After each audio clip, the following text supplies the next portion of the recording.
HMP shunt pentose phosphate pathway और hexose monophosphate pathway. ये जो है ये पाथवे जो है that is the last pathway of the carbohydrate metabolism. ये that is the most important pathway that occur in the cytosol of the cell.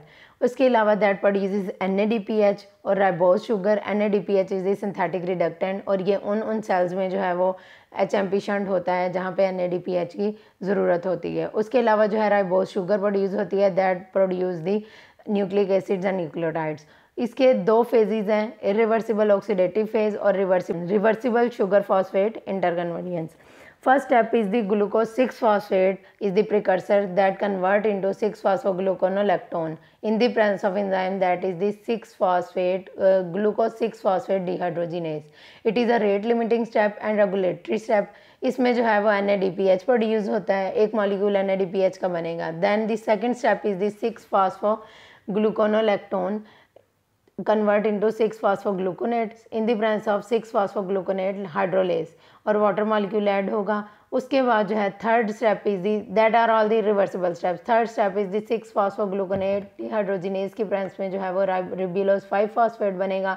यहाँ पे जो है एक और NADPH का मॉलिक्यूल जो है वो बनेगा with the release of carbon dioxide. ठीक है, NADPH जो है दैट कंसनट्रेशन डिपेंड, इसकी जो कंसनट्रेशन है NADPH की वो डिपेंड करती है रिएक्शन पे। ठीक है, NADPH जो है that is the competitive inhibitors of glucose 6-phosphate dehydrogenase. NADPH NAD की अगर रेशियो जो है वो कम हो जाएगी तो उससे क्या होगा, glucose 6-phosphate dehydrogenase more active हो जाएगा और पाथवे जो है एक्सेलरेट होगा। पहले हमने पढ़ी ऑक्सीडेटिव फेज। ऑक्सीडेटिव फेज में जो था ग्लूकोज 6-phosphate से 6-phosphogluconate और फिर जो है रिबुलोज 5-phosphate जो है वो बना। ठीक है, और ये जो था इसमें दो मॉलिक्यूल्स NADPH के बने with the release of carbon dioxide. इसलिए जो है due to the synthesis of 2 molecules of NADPH इसकी सिंथेसिस को हम जो है रिडक्टिव एनाबोलिक पाथवे कहते हैं, क्योंकि इसमें जो है वो रिडक्शन हो रही है। उसके बाद that is the oxidative irreversible phase. उसके बाद जो नेक्स्ट फेज़ है that is the non oxidative phase. इसमें जो है वो शुगर मॉलिक्यूल जो है इंटर कन्वर्ट होते हैं। यहाँ से रिबुलोज 5-phosphate जो है वो कन्वर्ट होता है इनटू रिबुलोज 5-phosphate से एपिमराइज होगा तो ज़ाइलुलोज 5-phosphate में, आइसोमराइज होगा in the presence of ribulose 5-phosphate isomerase की प्रेजेंस में तो वो रिबुलोज 5-phosphate बनेगा।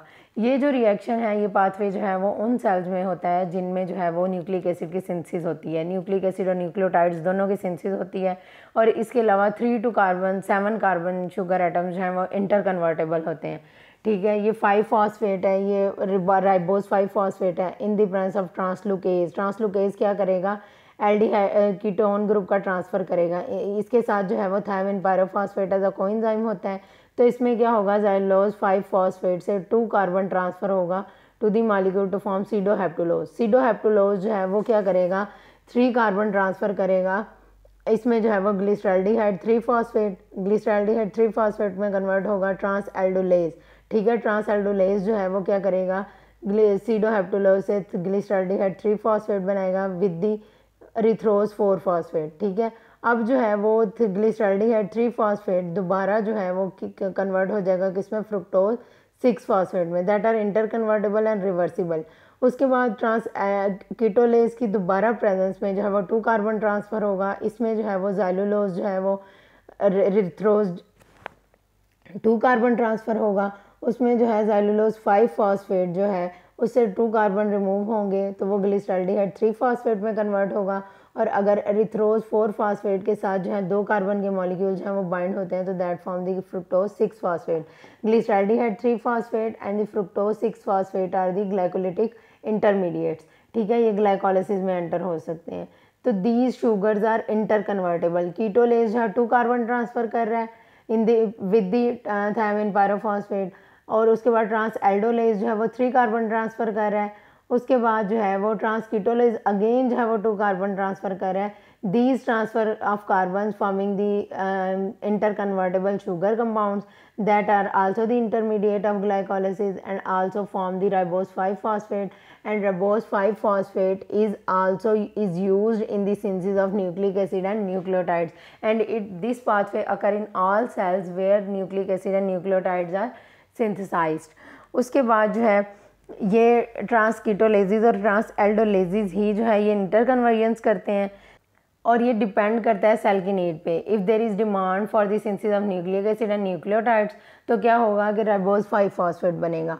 अगर जो है वो डिमांड उसकी शुगर की ज़्यादा है और ग्लाइकोलाइसिस में एंटर होना है इंटरमीडिएट्स ने, तो क्या होगा कि राइबोज 5 फॉस्फेट और xylose 5 phosphate that are interconvertible convert ultimately into pseudoheptulose and glyceraldehyde 3 phosphate and then into the erythrose 4 phosphate और फ्रुक्टोज 6 phosphate, और वहाँ से जो है वो ज़ाइलोज 5 फॉस्फेट जो है दोबारा इंटर कन्वर्टेबल होगा into glyceraldehyde 3 phosphate and fructose 6 phosphate में। तो मतलब ये इंटरमीडिएट्स जो हैं ये इंटर कन्वर्टेबल हैं, और that depends upon the need of the cell. जिस चीज़ की नीड ज़्यादा होगी उस वो चीज़ जो है वो सिंथेसाइज होना स्टार्ट हो जाएगी।